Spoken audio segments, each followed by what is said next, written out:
Everyone, we're going to go over the solutions to check-in 5. So I have the solutions up on the screen here if you want to just pause the video and check your work, but I'll also go through them. Okay, so we're given this function here, and we are asked to compute a few integrals. First, we're going to compute the integral from 0 to 2 of this function.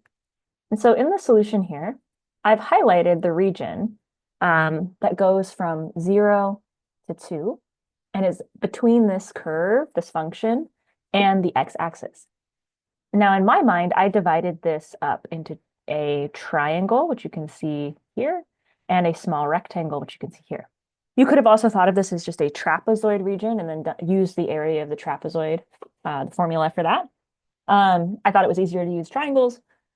So we just need to compute the area of these two shapes and add them together. So here I've computed 1 times 2 because this rectangle has height 1 and base 2. And then I computed 1/2 times the base of this triangle times the height of this triangle. This triangle has base 2 and height 2. And so I have 1/2 2 times 2. When I add those together, I get 4. That's the answer for part A. Next, we want to compute the integral from 7 to 2 of f of x.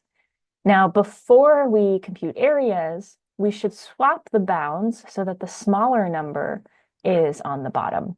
So instead of the integral from 7 to 2, we have negative the integral from 2 to 7. Okay, so when we compute this, so we're going to go negative integral from 2 to 7. I've highlighted here the region between the function f of x and the x-axis from 2 to 7.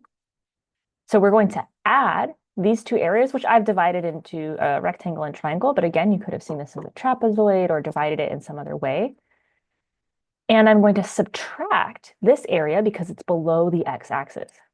So here, this little rectangle has base 1 and height 3. So that's where you see this 1 times 3.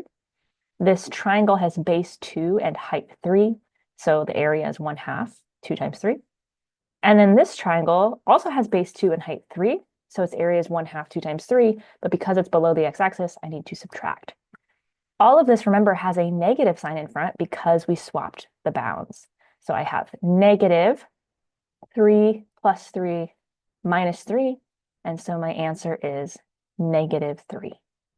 Okay, I will put everything back on the screen so you can take a look at the solutions again. But that's it for check-in 5.